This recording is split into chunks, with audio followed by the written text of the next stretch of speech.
नमस्कार, आदाब।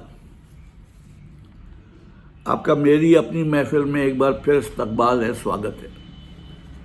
आजकल मैं आपको सुना रहा हूँ इजहार असर साहब का नॉवेल मौत के बाद। आज इसकी तीसरी किस्त। सुनिए। एक हफ्ता गुजर गया और कोई खास वाकया पेश ना आया। इस दौरान लता कई बार अशीम से मिली और हर बार उसने बताया कि पिताजी ने अपने फैसले में कोई तब्दीली नहीं की। एक हफ्ते बाद अशीम एक रोज शाम को टहलने के लिए निकला था कि एक जौहरी की दुकान में उसने लता को जेवरात की अलमारी के पास खड़े हुए देखा। लता उसकी जानिब से आड़ी खड़ी थी और सेल्स गर्ल से बातें करने में मशगूल थी। उसके बराबर में ही एक नौजवान खड़ा था। नौजवान कबूल सूरत और खुश लिबास था। दुकान से बाहर एक कीमती कार खड़ी थी। लता को उस नौजवान के साथ देखकर अशीम के दिल को एक सख्त धचका सा लगा। सैर व तफरी करने की सारी ख्वाहिश खत्म हो गई। कौन है ये नौजवान? उसने अपने दिल से सवाल किया। क्या अनिल है? लेकिन अनिल कैसे हो सकता है? लता तो कहती थी कि उसे अनिल से नफरत थी। फिर वो उसके साथ खरीदो फरोख्त करने कैसे आ सकती थी? वो सड़क के दूसरी जानिब फुटपाथ पर खड़ा था, लेकिन उसकी निगाहें लता और उस नौजवान पर लगी हुई थी। लता कभी कभी बड़े अंदाज से हंसकर उस नौजवान से बातें कर लेती थी। थोड़ी देर के बाद ही गालिबन उसने अपने लिए कोई चीज पसंद कर ली। सेल्स गर्ल ने जेवर का खूबसूरत बक्स पैक करके लता के हवाले कर दिया और नौजवान ने उसकी कीमत अदा कर दी। उसके बाद वो बाहर निकलने के लिए सड़क की जानिब मुड़े तो अशीम अपनी महवियत से चौंका और तेज तेज कदम उठाता हुआ एक जानिब को रवाना हो गया, क्योंकि वो नहीं चाहता था कि लता ये समझे वो उसकी नकल व हरकत की निगरानी कर रहा था। लेकिन अब उसे अफसोस हो रहा था कि क्यों वो इस वक्त बाजार की जानिब आया। अगर वो अपनी आंखों से लता को किसी नौजवान के साथ इस बेतकल्लुफ़ी से हंसते और तोहफा कबूल करते हुए ना देखता तो कम से कम इस रूहानी तकलीफ से तो बचा रहता। न जाने कब तक वो बेचैनी के साथ सड़कों पर आवारागर्दी करता रहा। आखिर जब सूरज गुरूब हो गया और बाजार बरकी कुमकुमों से जगमगा उठे तो वो थकावट दूर करने की गरज से एक होटल में चाय का एक कप पीने के लिए घुस गया। लेकिन होटल में अंदर कदम रखते ही फिर एक नया सदमा उसके दिल को पहुंचा। वो होटल के हॉल कमरे में दाखिल होकर सर झुकाए हुए एक खाली मेज की तरफ जा रहा था कि एक जाने पहचाने का कहने से चौंका दिया। उसने घूमकर देखा तो करीब ही एक मेज पर लता और वो नौजवान बैठे थे। चाय का पुरतकल्लुफ सामान मेज पर सजा हुआ था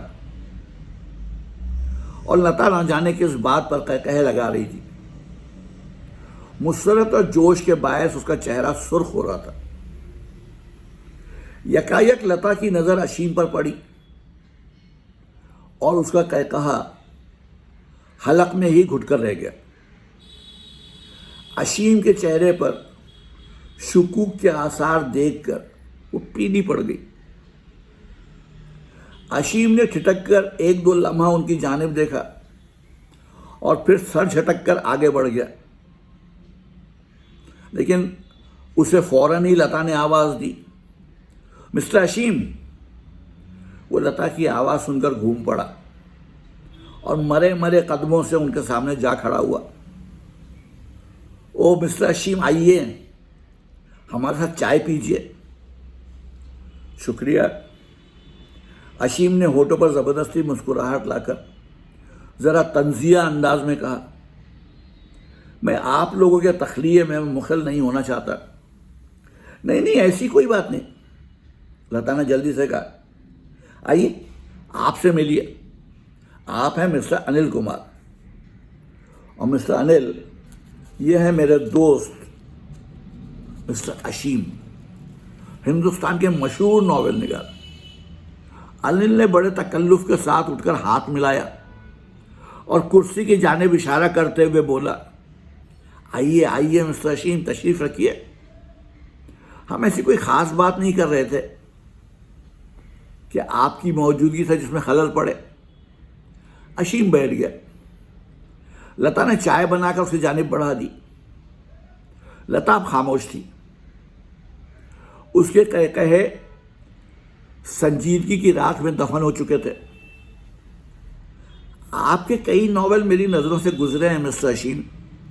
अनिल ने माहौल को यकायक संजीदगी में तब्दील होते हुए देखकर गुफ्तगू का आगाज़ किया। वाकई आप अल्फाज में जान डाल देते। आप जिंदगी की सही अक्कासी करते हैं। शुक्रिया।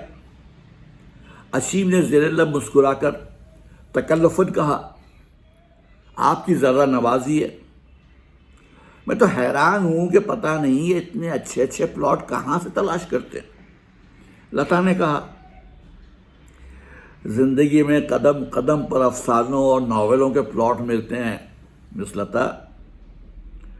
अशीम ने फलसफियाना अंदाज में जवाब दिया, हर इंसान की जिंदगी एक नावल होती है, फ़र्क सिर्फ उसे बयान करने या तहरीर करने का है।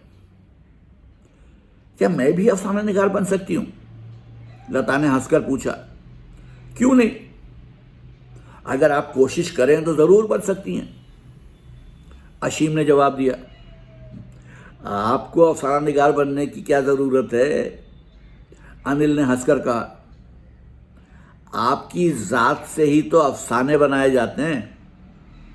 जी हाँ, अशीम ने जरा नीम तंजिया अंदाज में कहा, और ख़ास तौर पर ट्रेजेडी अफसाने। लता अशीम की इस दरपर्दा चोट को समझ गई। उसके होठों की मुस्कुराहट यकलख्त ख़त्म हो गई और चेहरे पर फिक्र के आसार पैदा हो गए। थोड़ी देर और वो तीनों बैठे हुए इधर उधर की गुफ्तगू में मशगूल रहे, फिर उठकर बाहर आ गए। अनिल की खूबसूरत कार होटल के पार्क में खड़ी हुई थी। अनिल ने पेशकश की कि वो अशीम को अपनी कार में छोड़ता जाएगा। नहीं, बस शुक्रिया। अशीम ने तकल्लुफ़न इनकार कर दिया। आइए ना, इसमें तकल्लुफ़ की क्या बात है, अनिल ने इसरार किया।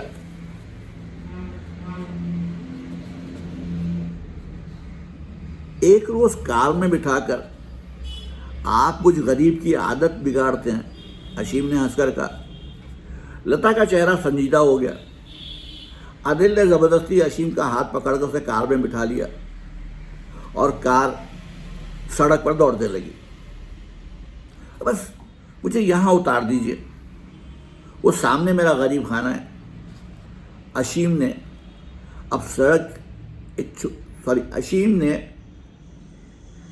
कहा, अब सड़क एक छोटे से मकान की जानिब अशीम ने अब सड़क के एक छोटे से मकान की जानिब इशारा करते हुए कहा। अनिल ने कार रोक ली। अशीम उसका बहुत बहुत शुक्रिया अदा करके कार से उतर गया और कार उन दोनों को अपनी आगोश में समाये उसकी नज़रों से ओझल हो गई। अशीम कार की पुश्त पर लगी हुई सुर्ख रोशनियों को घूरता रह गया। उसे ऐसा महसूस हुआ जैसे दो खौफनाक आंखें उसको घूर रही हैं और उसे तंबीह कर रही हैं कि आगे कदम मत बढ़ाना।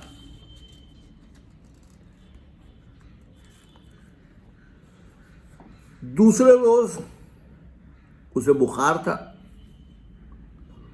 रात भर वो ना जाने क्यों एक लम्हे के लिए भी ना सो सका।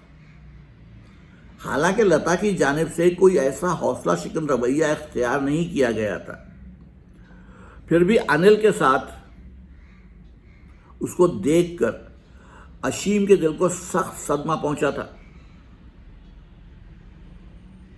वो जानता था कि लता सोसाइटी गर्ल है, रात दिन नौजवान मर्दों के साथ उठने बैठने और घूमने फिरने की उसे आदत है। इस तरह अगर हर मुलाकाती पर उसको मशकूक नज़रों से देखा गया तो मुस्तकबिल की ज़िंदगी कैसे गुजर सकती है। किसी मर्द से मिलना और बेतकल्लुफ़ होना इस बात की दलील नहीं कि वो उसे मोहब्बत करने लगी है। लेकिन ये तमाम बातें सोचने के बावजूद न जाने क्यों अनिल के मामले में उसका दिल एतबार ना कर सकता था। शायद अनिल के अलावा किसी और नौजवान को वो लता के साथ देख लेता तो उसके दिल को जर्रा बराबर भी मलाल न होता। लेकिन इन हालात में जबकि अनिल लता से शादी का ख्वाहिशमंद था, उसे लता के पिता की हमदर्दियां हासिल थीं, खुद उसकी बेपनाह दौलत उसकी मददगार थी। इन हालात में एक हद तक उसके शकूक जायज़ भी थे। बहरहाल मुख्तसर ये कि रात भर वो एक लम्हे के लिए भी ना सो सका।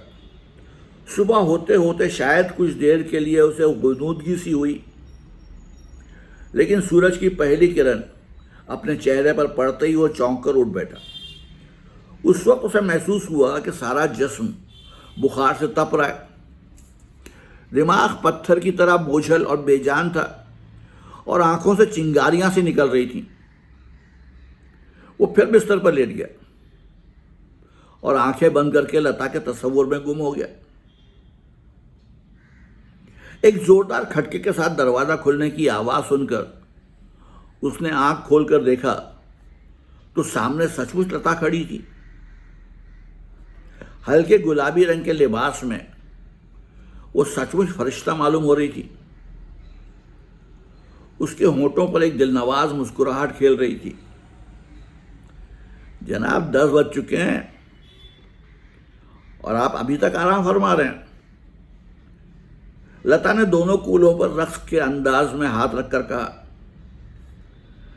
अशीम ने जवाब देना चाहा, लेकिन आवाज हलक में फंसकर रह गई। उसे सख्त प्यास मालूम होने लगी। हलक में कांटे फंसे हुए थे। बमुश्किल तमाम उसने कहा, पानी। लता ने अशीम की मायूस आंखों में तकलीफ की झलक देख ली। वो तड़प कर आगे बढ़ी और अशीम की पेशानी पर हाथ रखकर देखा तो वो बुखार में भुन रहा था। अरे तुम्हें तो सख्त बुखार है, उसने घबराए हुए लहजे में कहा और दौड़ती हुई पानी लेने चली गई।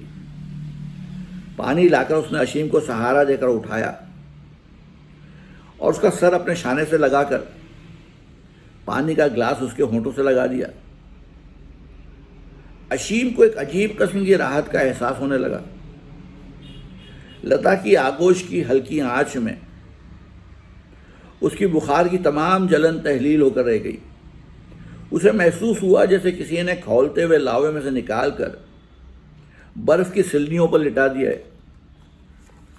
उसके दिल में ख्वाहिश पैदा हुई, काश इसी मकाम पर गर्दिश दौरान रुक जाए, काश लता की आगोश में इसी तरह उसका दम निकल जाए ताकि उसके दिल में कोई हसरत बाकी ना रहे। पानी के 2 घूंट पीकर उसके खुश्क हलक और जलते हुए सीने में ठंड सी पड़ गई। लता ने ग्लास मेज पर रखकर आहिस्ता से फिर उसे तकिए पर लिटा दिया और बोली, बुखार कब से है? मुझे खुद पता नहीं, अशीम ने जवाब दिया। कल भी तुम्हारा चेहरा उदास था। क्या कल से बुखार है? नहीं, कल जब घर से चला था तो अच्छा खासा था। फिर क्या हुआ? कुछ नहीं। घर आया तबीयत अजीब थी, और अब तुम कहती हो कि बुखार है। क्या रात भर सो नहीं सके? तुमने कैसे अंदाजा लगाया? सूजी हुई आंखों से। शायद ऐसा ही हो। क्यों? मुझे खुद मालूम नहीं, लेकिन मुझे मालूम है। लता ने उसके बालों में उंगलियां फेरते हुए कहा, फिर मुझसे क्यों दरियाफ्त कर रही हो? तुम्हारी जबान से सुनना चाहती हूं। तुम्हारे ख्याल में क्यों मैं रात भर नहीं सो सका? क्योंकि तुमने मुझे अनिल के साथ देख लिया था। इससे क्या होता है? अशीम ने जबरदस्ती मुस्कुराते हुए कहा, तुम चाहे जिसके साथ तफरी करो, मुझे इस बात पर गिला या अफसोस करने का क्या हक हासिल है? हक है, जब ही तो तुम रात भर सो नहीं सके। एक मुफलिस अदीब के सोने ना सोने से तुम्हें क्या फर्क पड़ता है? तुम्हें तो यकीनन आराम से नींद आई होगी। अशीम, लता ने उसका हाथ अपने हाथ में लेकर सहलाते हुए कहा, ईश्वर के लिए गलतफहमी में मुब्तला होने की कोशिश मत करो। आंखों देखी बात को गलतफहमी नहीं कहा जा सकता। लेकिन तुम मेरी मजबूरियों को क्यों नजरअंदाज कर रहे हो? मैंने तो पहले ही तुमसे कह दिया था लता कि मैं एक मुफलिस अदीब हूं। अनिल दौलतमंद है, खूबसूरत है, वो हर तरह तुम्हारे काबिल है। फिर सबसे बड़ी खूबी ये है कि खुद तुम्हारे पिताजी से शादी से खुश हैं। इन हालात में तुम्हारे लिए बेहतर यही है कि तुम अनिल से शादी कर लो। लेकिन तुमने खुद ही मुझे ज़बरदस्ती एक खुशफहमी में मुब्तला कर दिया। तुमने खुद ही मुझे किस्मत की बुलंदी तक पहुंचा दिया, और खुद ही अब मेरे पैरों के नीचे से सहारा खींच रही हो ताकि मैं मुंह के बल आ पड़ूं और किसी काम के काबिल ना रहूं। अशीम, लता ने कांपती हुई आवाज़ में कहा, ईश्वर के लिए मुझे गलत मत समझो। उसकी आंखों में आंसुओं के शफाफ कतरे लरसने लगे, जैसे सीपी की आगोश में सच्चे मोती जगमगा रहे हों। मैं अभी तक अपने उसी इरादे पर कायम हूं, उसने आंसू पोंछते हुए कहा। सिर्फ पिताजी की खुशी हासिल करने के लिए कभी कभी अनिल के साथ घूमने चली जाती हूं। पिताजी ने अनिल को इस बात की इजाज़त दे दी है कि वो जब चाहे हमारे यहाँ आ जा सकता है। उनका ख्याल है कि आमद और रफ्त से मेरे दिल में उसके लिए जगह पैदा हो जाएगी। लेकिन वो ये भूलते हैं कि औरत दिल में एक बार ही किसी मर्द को बसाती है। मेरे दिल के आईने में सिर्फ तुम्हारा अक्स है। उसे अनिल या दुनिया की कोई दूसरी ताकत नहीं हटा सकती।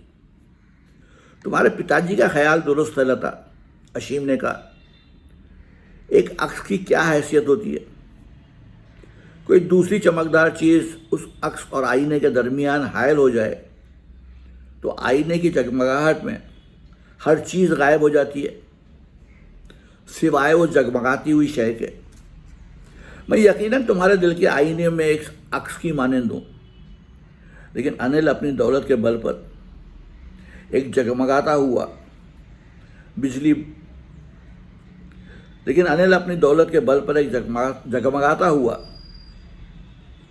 बिजली का बल्ब बन सकता है, जो तुम्हारे दिल के आईने से दूसरे तमाम अक्स ख़त्म कर देगा।